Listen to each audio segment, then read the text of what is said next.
E com certeza o capítulo 5 vai fazer uma grande diferença nos nossos pensamentos, nas nossas atitudes e nas nossas ações, uma vez que esse capítulo tem sido tratado e apresentado completamente fora do contexto da epístola.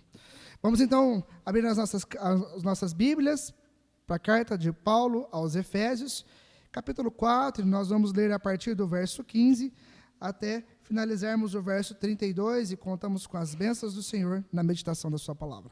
Amém.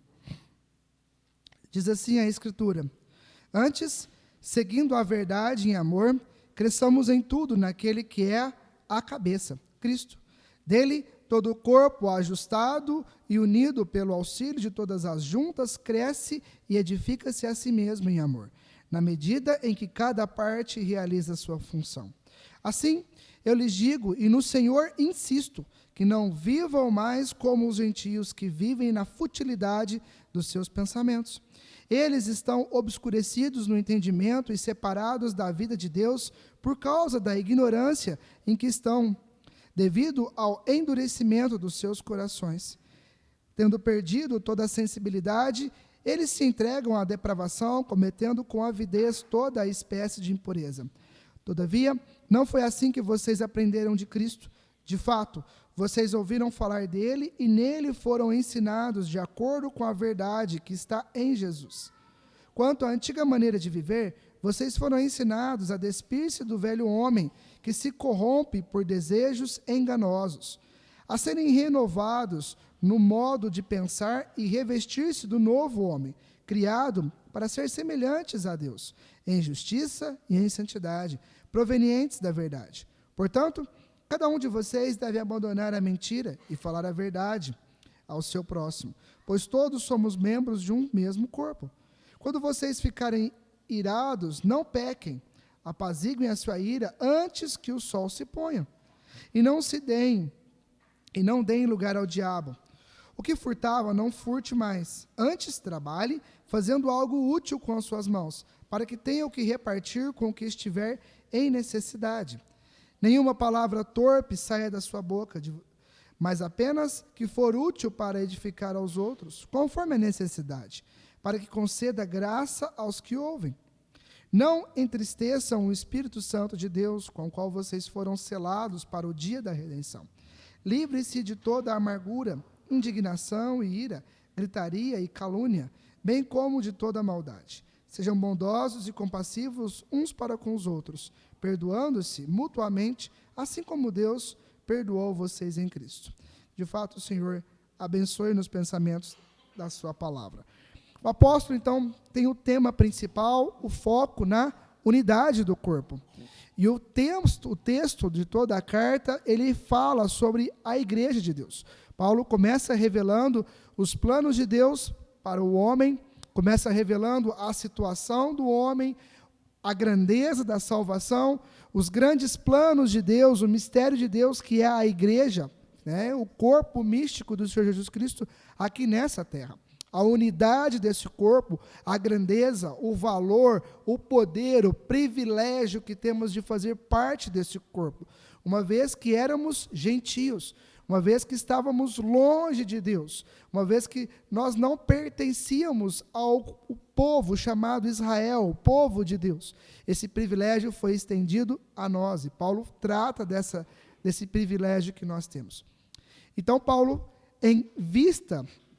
pensando na grandeza que é a igreja, no privilégio que temos de fazer parte da igreja, da grandeza da obra que temos em nossas mãos, do privilégio que é conseguir e continuar a obra do Senhor Jesus Cristo, ter o privilégio de ser testemunhas do Senhor Jesus Cristo, ele vem falando, então, no capítulo 4, de como vamos viver em vista de toda a grandeza que é a igreja.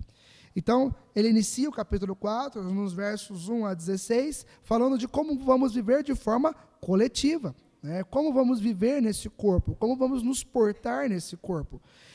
Em virtude disso, Deus nos tem concedido dons para que possamos viver em unidade, para que esse corpo cresça, para que esse corpo se edifique, para que esse corpo se fortaleça, para que possamos exercer os dons, para que possamos continuar a obra do Senhor Jesus Cristo, então vamos viver de uma forma unida, né, através da igreja, através desse corpo.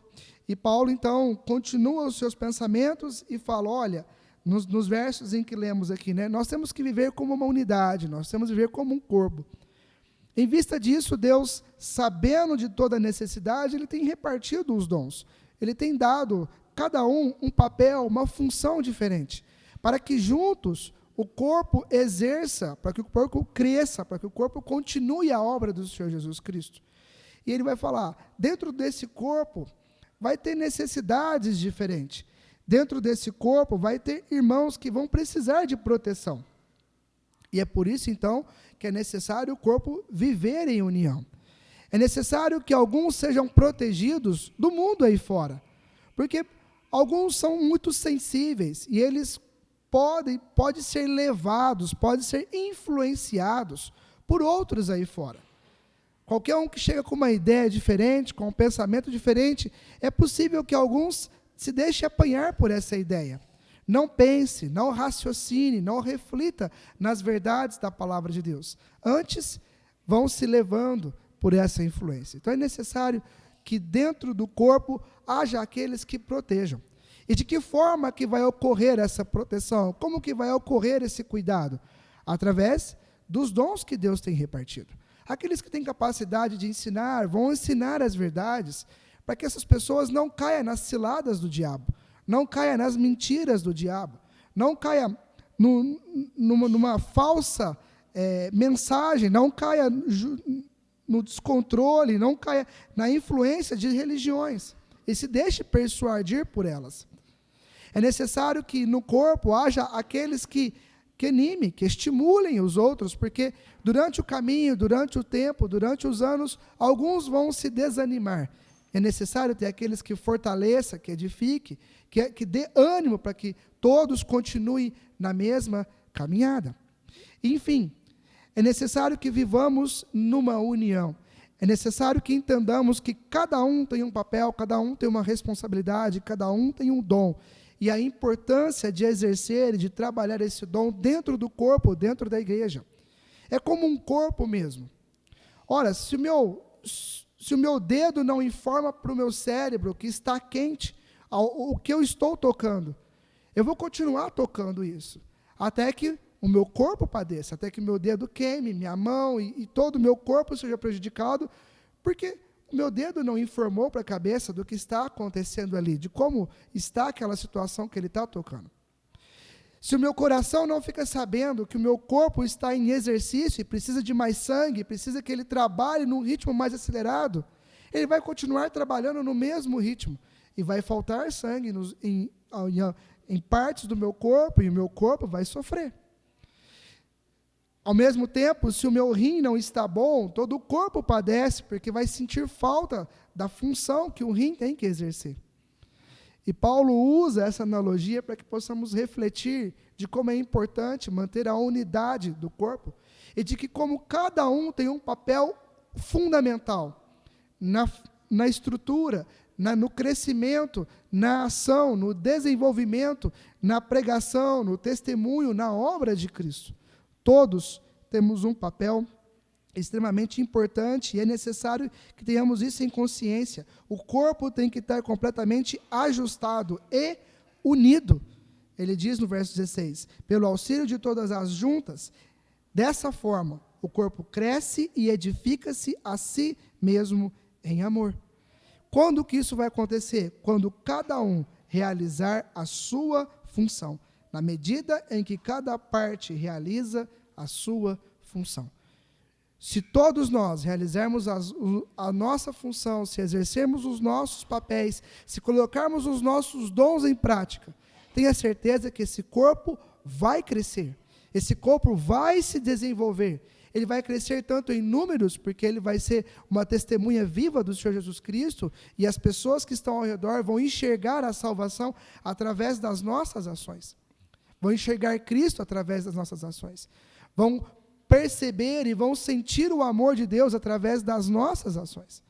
Esse corpo vai crescer em solidez, ele vai crescer estatura, ele vai crescer na palavra do Senhor, ele vai crescer, vai se desenvolver, vai deixar de ser criança e vai começar a andar nos passos da fé até chegar a uma maturidade. Mas isso só vai ser possível quando cada um realizar a sua função. Quando ele chega no verso 17, ele vai trazer a ideia no sentido mais pessoal, mais individual, né? E ele vai falar de situações que nós devemos abandonar, no qual nós devemos deixar de fazer, atitudes nas quais nós não vamos realizar mais. Ele diz: assim eu lhes digo e no Senhor insisto, que não vivam mais como os gentios que vivem na futilidade dos seus pensamentos. Ele fala, olhe para o mundo, olhe para as pessoas que não têm Cristo, olhe para as pessoas que estão longe de Deus. Eles vivem na futilidade dos pensamentos deles. E dessa forma nós não devemos viver mais, porque era dessa forma que vivíamos anteriormente. O que motiva? O que leva as pessoas a viver? O que as pessoas buscam? O que as pessoas estão almejando? O que as pessoas anseiam nesse mundo? Ora, aqueles que não têm Cristo, eles estão buscando simplesmente a futilidade.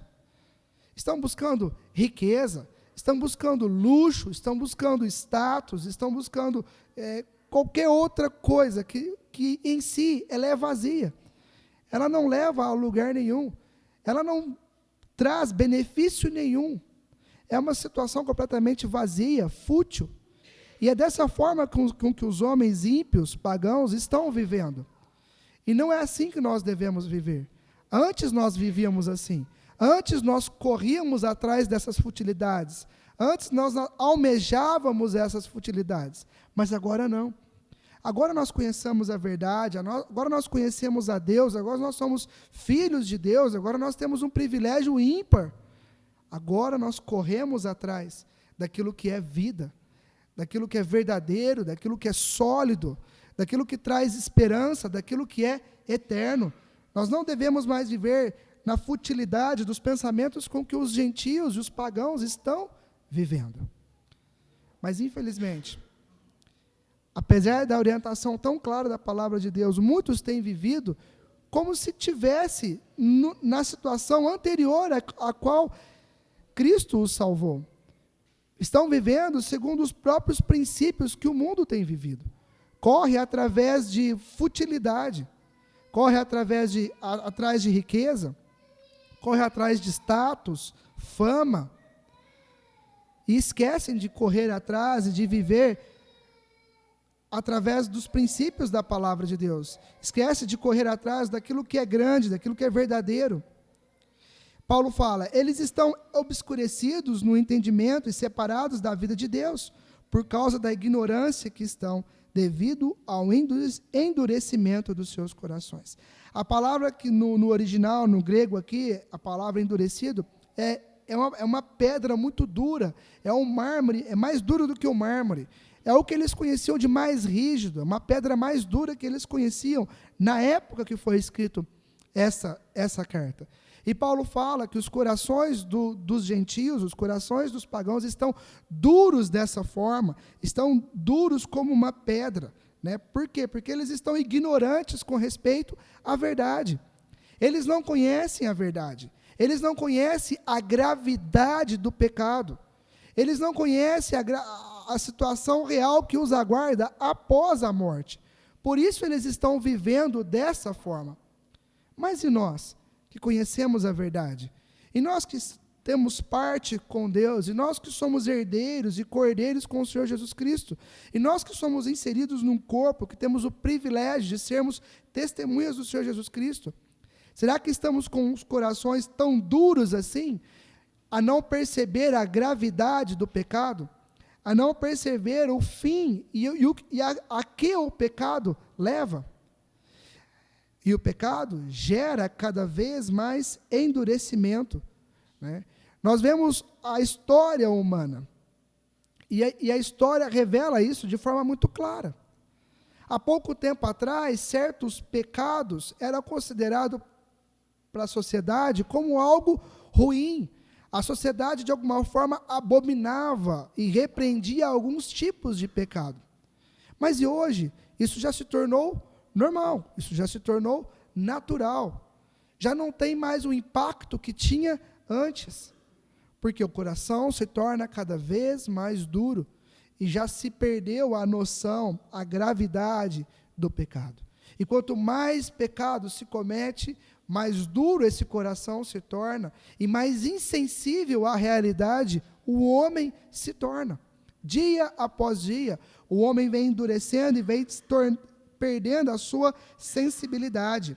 Tendo perdido toda a sensibilidade, verso 19, eles se entregam à depravação, cometendo com avidez toda espécie de impureza. Vamos perdendo a sensibilidade e vamos cometendo toda sorte de pecados.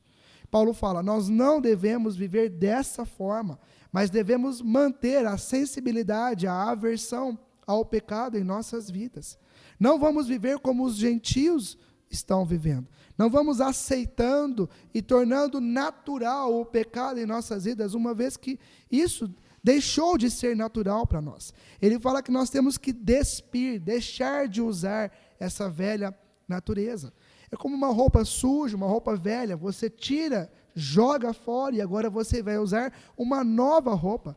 Paulo fala, esse velho homem, essa velha natureza, nós temos que tirar dela, deixar de usar e passar a viver e a usar a nova natureza. Não vamos agir como os gentios têm agido. Ele fala com avidez toda espécie de impureza. Né? A ideia do texto é justamente essa, nós vamos tornando normal e natural o pecado em nossa vida, de tal forma que o pecado já não espanta mais o ser humano, e aquilo torna-se normal, aquilo torna-se natural. O que há pouco tempo atrás era desprezado pela sociedade, agora vem tornando-se cada vez mais natural, cada vez comum. E você pode pensar uma classificação de pecado e vir refletindo sobre ela, e você vai chegar a essa mesma conclusão. E o homem vai se tornando, vai praticando o pecado cada vez com maior avidez e a toda sorte de impureza. Se a infidelidade no casamento, há pouco tempo atrás, era algo repreendido pela sociedade, os homens não suportavam, hoje em dia é comum, é natural, é normal a infidelidade. Se antes, para ter relação sexual antes do casamento era algo impuro, agora é algo natural e todo mundo trata isso como uma naturalidade normal.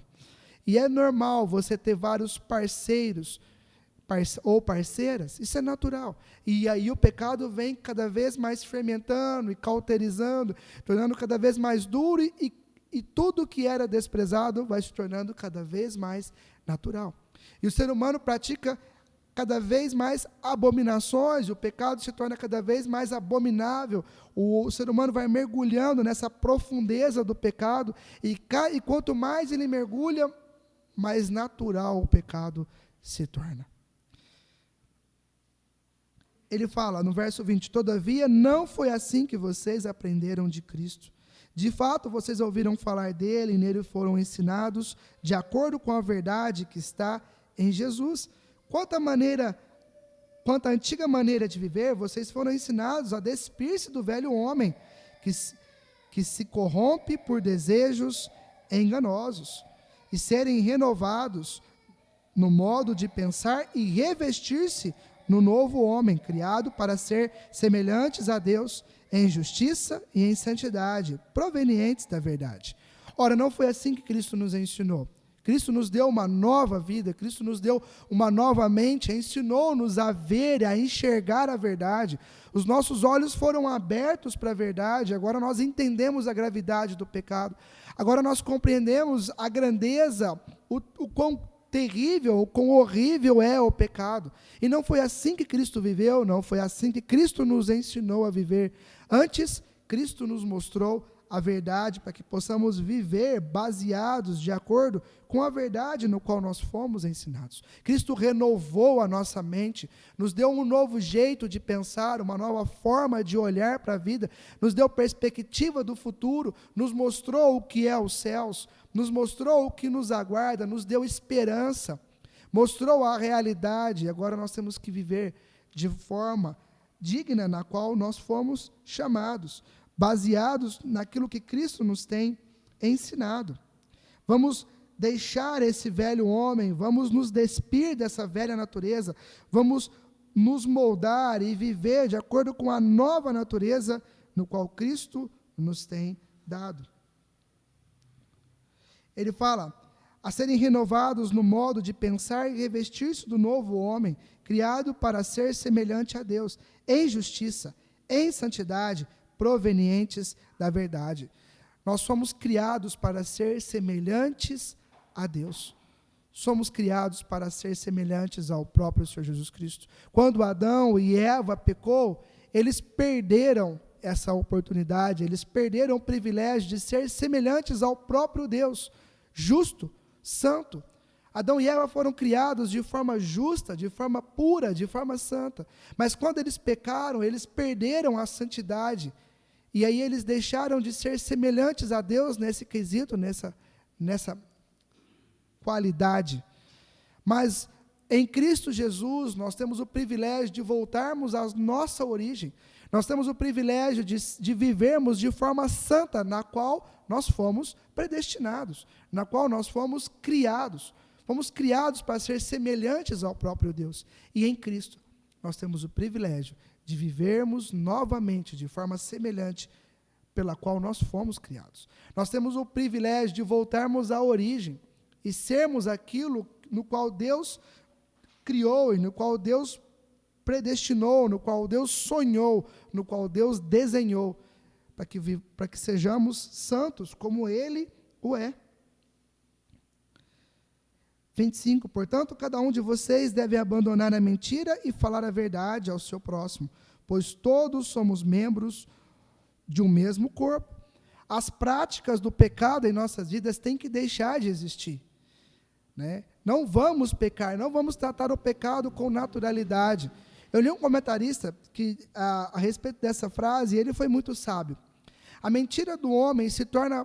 Nós mentimos tanto que às vezes nós mentimos sem ao mesmo ter a intenção de mentir.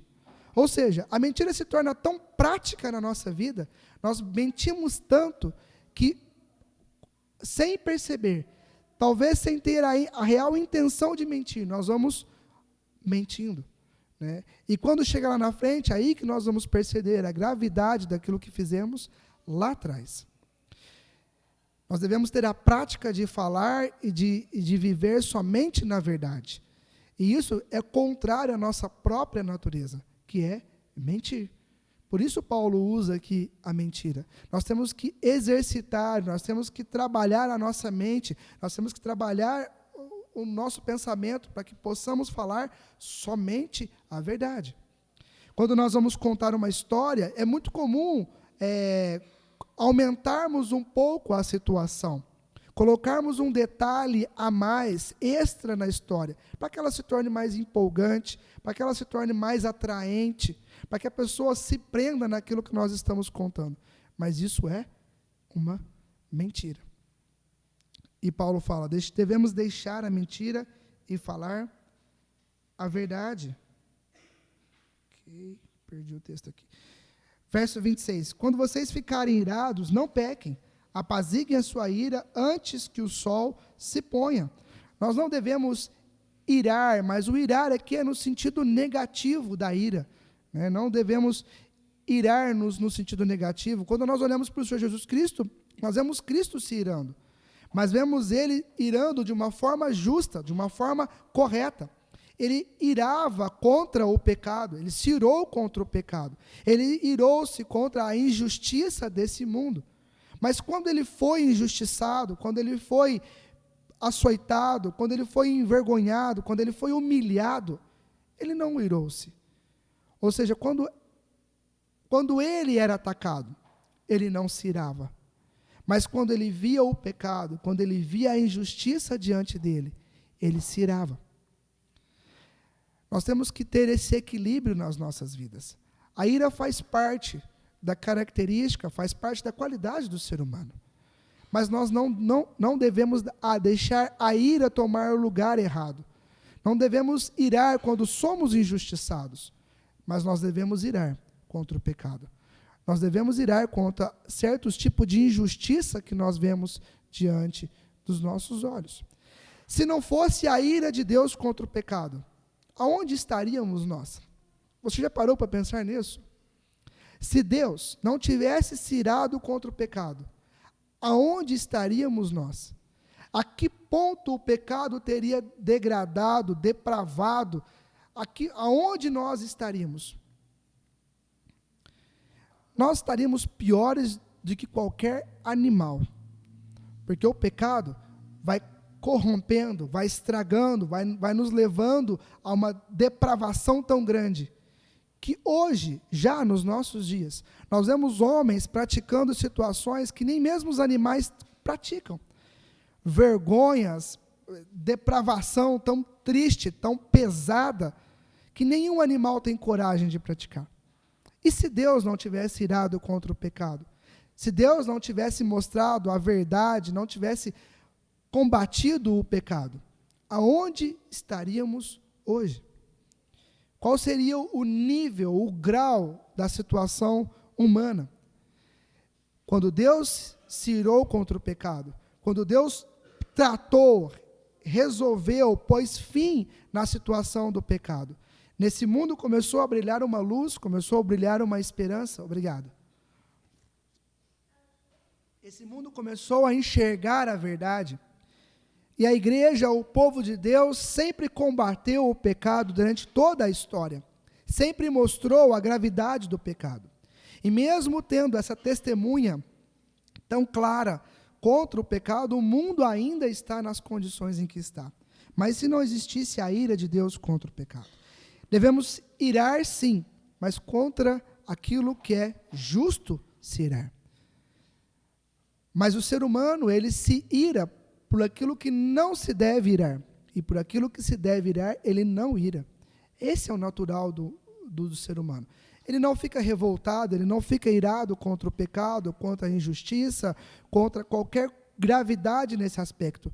Mas ele fica irado quando ele é ofendido, quando os seus pensamentos são barrados, quando ele é privado de alguma situação, quando ele é privado da sua suposta liberdade, ou, deixando isso claro, quando ele é privado da escravidão do pecado.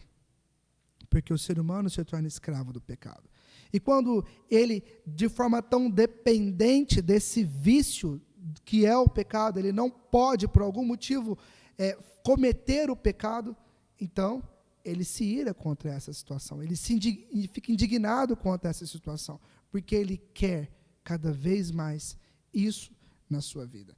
Devemos, portanto, então, estar ao contrário dessa a situação. Ele fala, não deixe que o sol se ponha, né? Apazigue a sua ira antes que o sol se ponha. Paulo está instruindo, olha, trate, resolva, reconcilie-se, retorne a reconciliar-se uns com os outros antes do sol se pôr. Em outras palavras, seja o mais rápido possível para se reconciliar com o seu irmão. Se existe uma rixa, se existe um desentendimento, se existe um desconforto entre duas pessoas dentro do corpo, dentro da igreja, resolva isso o mais rápido possível, antes que o sol se ponha. Não deem lugar ao diabo. Quanto mais tempo você demora para resolver uma situação de desconforto, de desavença entre as duas partes, mais brecha você dá para o diabo. Mais oportunidade para o diabo trabalhar, ele tem. E vai chegar um ponto que essa reconciliação vai se tornar quase impossível. Porque na sua mente e na mente do outro, cada vez mais vai ser trabalhado a ira, cada vez mais vai ser trabalhado pensamentos contra o outro. E aí vai chegar um ponto que a reconciliação se torna extremamente difícil. Portanto, resolva as diferenças o mais rápido possível. Essa seria uma interpretação direta do texto, de acordo com o português que está aqui. Mas no grego, no original, esse lugar ao diabo, ele dá a ideia da palavra que foi traduzido para diabo. Na verdade, ela dá a margem para pensarmos na fofoca, né? E ele fala: não deem lugar à fofoca, não deem espaço para ter fofoca no meio do povo de Deus. Porque isso causa um problema tremendo, isso causa um prejuízo tremendo para o corpo, para a igreja. Um começa a falar, o outro continua falando, um aumenta a história, o outro aumenta a história, e essa brecha vai crescendo, crescendo, crescendo, até que haja um racha, até que haja uma ruptura, até que haja uma separação. Portanto, no meio do povo de Deus não deve existir esse tipo de situação, difamação, fofoca. Se você está presenciando, está ouvindo alguém difamar outro irmão, repreenda essa pessoa. Mostre para ela que a atitude dela está errada, ela não deve difamar, porque todos pertencemos a um corpo, todos somos membros desse corpo, todos temos participação na obra de Deus, todos são úteis na obra do Senhor. Portanto, não difamem, não fofoquem uns sobre os outros, né? Não haja dessa forma. O verso 28, ele continua, né? O que furtava, não furte mais. Antes trabalhe fazendo algo que é útil com as mãos, para que tenha o que repartir com o que estiver necessidade. Ora, se antes uma pessoa era ladra ou um ladrão, tinha a prática do roubo, não roube mais. Antes, agora, trabalhe com as suas próprias mãos. Nós devemos deixar o velho homem, deixar as práticas pecaminosas, viver à luz das Escrituras, baseados na verdade, baseados na justiça, baseados na santidade. E se antes eu roubava, agora eu vou trabalhar para me sustentar. Mas o texto vai mais a fundo do que isso. Além de eu trabalhar para me sustentar, eu ainda tenho que trabalhar para socorrer o necessitado. E é interessante essas palavras do apóstolo Paulo, porque o mundo prega o quê? Que você tem que trabalhar para adquirir posses, para se enriquecer, para ter o luxo, para ter o conforto, para ter uma casa, para ter 2 casas, enfim, para esse objetivo. Enquanto que a palavra de Deus fala que o foco não é a sua própria riqueza. Você trabalha para o seu sustento, mas você trabalha também para socorrer o necessitado. Né? O povo de Deus tem a obrigação de auxiliar uns aos outros. Se somos o mesmo corpo, como que eu fico contente, como que eu fico feliz, como que eu fico satisfeito em saber que o meu irmão está passando necessidade? Eu olho para a minha conta bancária e lá está gordo, uma sobra enorme de riqueza, enquanto que o outro, às vezes, não tem uma mistura para comer. Passa necessidade, tem falta. Como que eu vou ficar contente? Como que eu vou ficar satisfeito? Paulo fala, nós somos o mesmo corpo. Se a mão sofre, o coração também sofre. Se o pé sofre, todo o corpo sofre com isso. Nós devemos viver uma forma de unidade, como um corpo. Verso 29. Nenhuma palavra torpe saia da sua boca, ou saia da boca de vocês, mas apenas a que for útil para edificar os outros, conforme a necessidade, para que conceda graça aos que ouvem. Né? Que não saia da nossa boca mais palavras de difamação, palavras ruins, palavras de engano, palavras de ofensa, palavras de depravação, mas que saia da nossa boca palavras que é útil, palavras que edifique, palavras que conforte, palavras que dê ânimo, estímulo, palavras que oriente, palavras que façam a diferença na vida dos nossos irmãos, que traga a graça, que traga prazer, que traga bênçãos na vida do nosso irmão. Não entristeçam o Espírito Santo de Deus, com o qual vocês foram selados para o dia da redenção. Ora, o Espírito está em nós. Uma vez salvos, o Espírito Santo de Deus habita permanentemente dentro de nós. E o Espírito é uma pessoa, assim como Deus também é uma pessoa. Ele também se alegra, ele também se entristece. E quando não damos ouvidos à voz de Deus, quando não damos ouvido à voz do Espírito, quando não vivemos baseados na orientação do Senhor, o Espírito se entristece. É como um pai que orienta o seu filho: olha, meu filho, não vá por esse caminho é um caminho ruim, esse caminho é um caminho que traz prejuízo, esse caminho é um caminho que traz dor, esse caminho é um caminho de sofrimento. E aquele filho não dá ouvidos para o pai e caminha por aquele caminho no qual o pai havia o advertido para não estar. O pai vai ficar triste, porque o filho não deu ouvidos aos seus conselhos.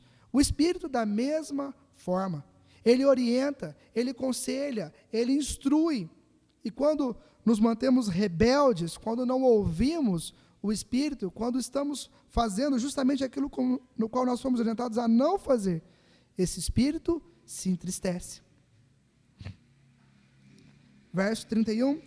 Livrem-se de toda amargura, indignação e ira, gritaria e calúnia, bem como de toda a maldade. As práticas pecaminosas, as ações pecaminosas, reflexos e atitudes do ser humano que está longe de Deus, devemos livrar-se de tudo isso, né?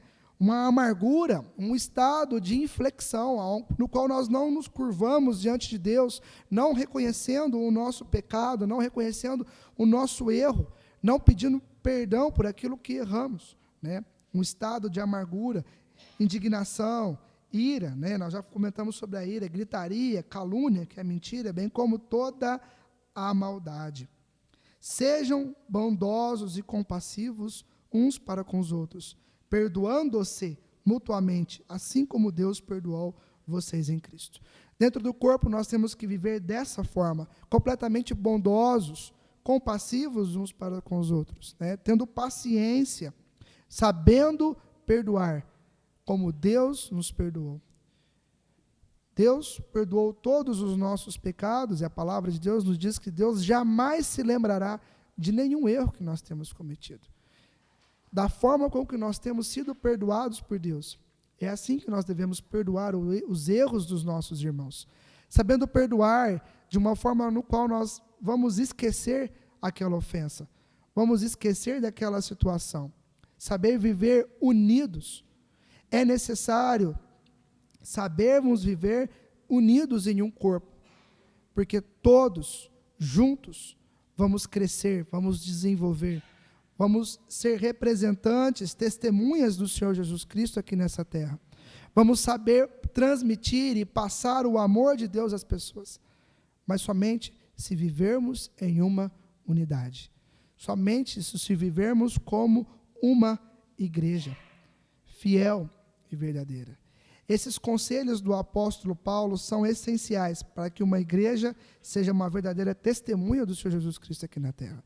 São conselhos essenciais para que possamos viver de uma forma digna na qual fomos chamados, na vocação, conforme Deus nos predestinou a vivermos e a sermos, desde os seus planos eternos, no qual Ele tanto almejou. Que de fato essas palavras façam verdade e sentidos em nossa vida. Que a ideia da unidade faça parte da nossa vida. Deus permitindo, vamos entrar no capítulo 5 numa outra oportunidade, e Deus permitindo, vamos entender a realidade apresentada por Paulo e por Deus nesse capítulo e também em toda essa carta. Que isso faça sentido, que possamos refletir sobre as nossas ações, as nossas atitudes, como nós temos vivido aqui nessa terra, como temos encarado o privilégio que é fazer parte do corpo de Deus. Que o Senhor nos abençoe. Amém.